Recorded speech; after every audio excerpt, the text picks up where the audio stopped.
Hello friends, সবাই কেমন আছো? চলে এলাম নতুন একটা মিনি ব্লগ নিয়ে। আমরা দুজন কপতি অন্ধকারে কোথায় যাচ্ছি বলো তো? আমরা যাচ্ছি সামনের একটা আমুল স্টোরে।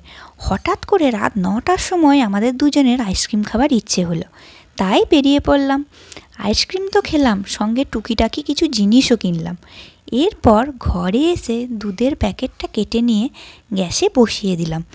তারপর আমি রাতের ডিনারে রুটি করব বলে আটার কৌটোটা নামিয়ে নিলাম। আর আমি এই ছোট চামচটা দিয়েই মেপে মেপে আটা বা ময়দা নিই, তাহলে আমি পরিমাপটা ভালো করে বুঝতে পারি। এরপর একটু নুন দিয়ে দিলাম, তবে ময়দাটা আমি খুব একটা ভালো মাখতে পারি না, তার জন্য আমাকে একটু বরের হেল্প নিতেই হলো। তারপর চাকতি বেলনাটা ভালো করে মুছে নিয়ে রুটিটা বেলে নিলাম।